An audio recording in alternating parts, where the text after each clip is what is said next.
Today, we're going to learn what an alcoholic coma is, how we can identify it, and what we need to do to help someone who has drunk too much.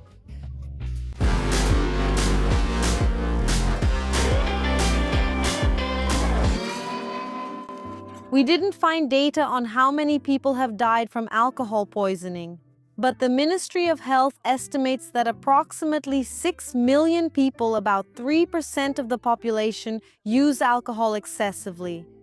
In other words, it has a close relationship with Katya. And what happens in our bodies? Let's find out today here at Albert Einstein Hospital in São Paulo. For those who drink, alcoholic beverages seem wonderful. You drink it, you taste that flavor, you feel relaxed, you get happy, it's all wonderful. But inside your body, a race is going on. When we consume alcohol, most of it is absorbed by the small intestine and ends up in the bloodstream.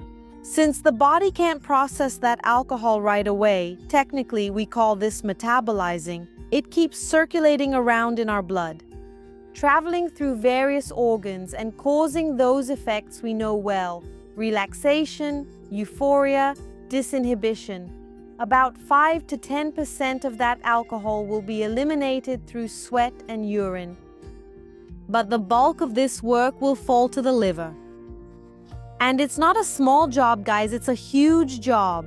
The kind of huge job that's like a 200-page report that arrives on Friday at 6 p.m. or like a thesis or dissertation. Guys, it's crazy, it's a lot of work. And the first step for the liver is to turn ethanol, which is alcohol, into something called acetaldehyde. Besides being a complicated word, it's highly toxic and carcinogenic, so you can't just stop working there and take a break. The liver has to keep working. It's going to turn it into acetate, which is less toxic for our body and can be used as an energy source by our cells. It's later eliminated as water and carbon dioxide. The way I'm telling this story makes it sound super simple, right? But no, guys, it's hard work. Just so you have an idea, a can of beer or half a glass of wine takes about an hour for the liver to metabolize. But when someone is at the bar drinking, they usually don't drink just one can of beer, they end up drinking several cans. So what happens is that a backlog of alcohol starts to build up. Liquid building up for the liver to metabolize. And when the liver doesn't metabolize this alcohol, it keeps circulating in our body, in the bloodstream. And remember, alcohol is toxic. But at some point, the concentration of alcohol in the blood increases so much that the toxic effect is much greater. That cheerful, pleasant feeling you had at the beginning when you started drinking? But how much can a person drink to feel each of these effects without reaching that toxic effect? Is there a limit? Let's find out with Dr. Danilo.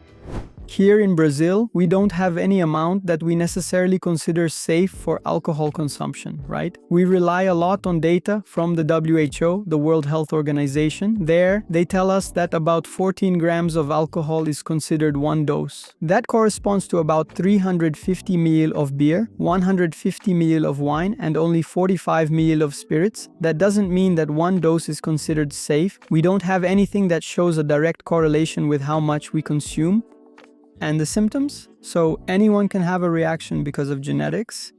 Depending on how much you ate, it's much less satisfying than what you expect. It's just that excitement, that state of happiness. You might end up in a coma without meaning to, and that's due to many factors. So there is no safe amount. If you can, don't drink. But if you do, drink in moderation.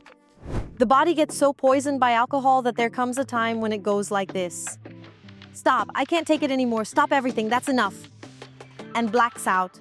And then the person loses consciousness. Their breathing becomes very slow or irregular.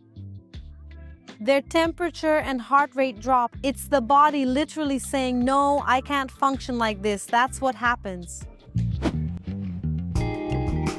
But then what? What are the first aid steps?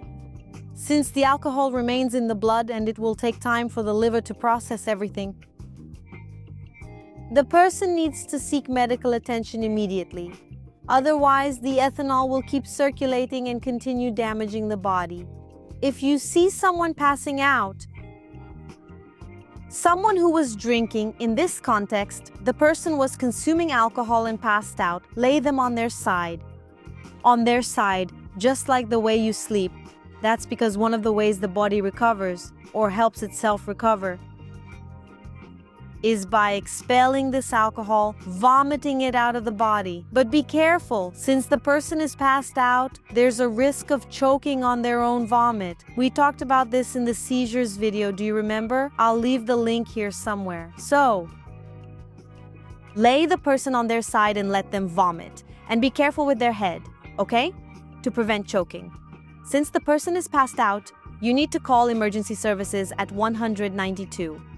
Follow the operator's instructions and stay there, keeping an eye on the person. Don't leave them alone until help arrives. At the hospital, it really depends on how the patient arrives. There are mild, moderate, and severe cases of alcohol intoxication. In mild cases, the patient is usually still alert, can talk to you, although they might be a bit drowsy and confused. In this case, we end up providing support. Support often means giving IV fluids, because these patients usually become dehydrated.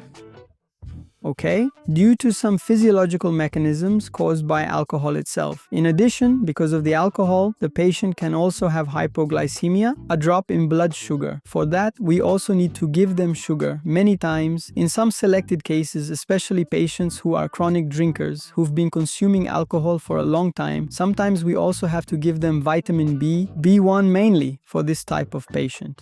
That's for the milder cases. In more severe cases, we have to be more careful regarding the patient's level of consciousness and respiratory condition. In addition to providing what we do for milder cases, we are very careful to protect the patient's lungs, because sometimes due to coma and the nausea that can occur, they might aspirate contents from the stomach, whether it's food or alcohol itself. When it gets into the lungs, this can eventually lead to pneumonia, and sometimes we need to perform an invasive procedure, which would be intubation. Prevention. What should you do? Before someone goes into an alcohol-induced coma, they might show symptoms like mental confusion, bluish or pale skin, feeling cold, seizure, or vomiting. If they have any of these symptoms, it's past time to stop drinking and rush to the hospital. To avoid getting to this point, or even to alcohol-induced coma, the big secret is to drink in moderation. That is, drink a little and slowly. Because I have to drink a little and space it out.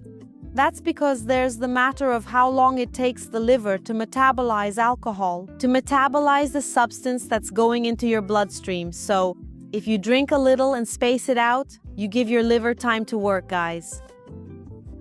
In this case, both the speed and the amount matter. Finally, 2 golden rules. Don't drink on an empty stomach. Food helps slow down the absorption of alcohol, and drink plenty of water. This helps reduce not only the risk of alcohol poisoning, but also that hangover. That discomfort that the next day makes you swear you'll never drink again in your life. So, to recap, if you're with someone who passed out because they were drinking, the first thing you need to do is lay them down on their side. Call emergency services at 192, explain the situation, and follow the instructions step by step. If they vomit, keep their head like this. Look, on their side, so the vomit isn't aspirated, doesn't come back up, and they don't choke. And remember, if you drink, don't drive. Guys, it's good to remember that alcohol affects our ability to control how much we're actually drinking. Isn't that crazy? So, for everyone to have fun and enjoy the party, make a deal with your friend. Remind each other to drink plenty of water. And remember, alcoholic beverages are only for people over 18 years old. End of the year, lots of parties. I'll leave some advice here on what you should do in case of drowning. Are you going to spend New Year's at the beach, in the sea, or at the pool? Check out this video. Did you get hurt while barbecuing? There's also a video on what to do in case of cuts. Did you witness an accident? Did someone break a bone? There's a video for that too, guys.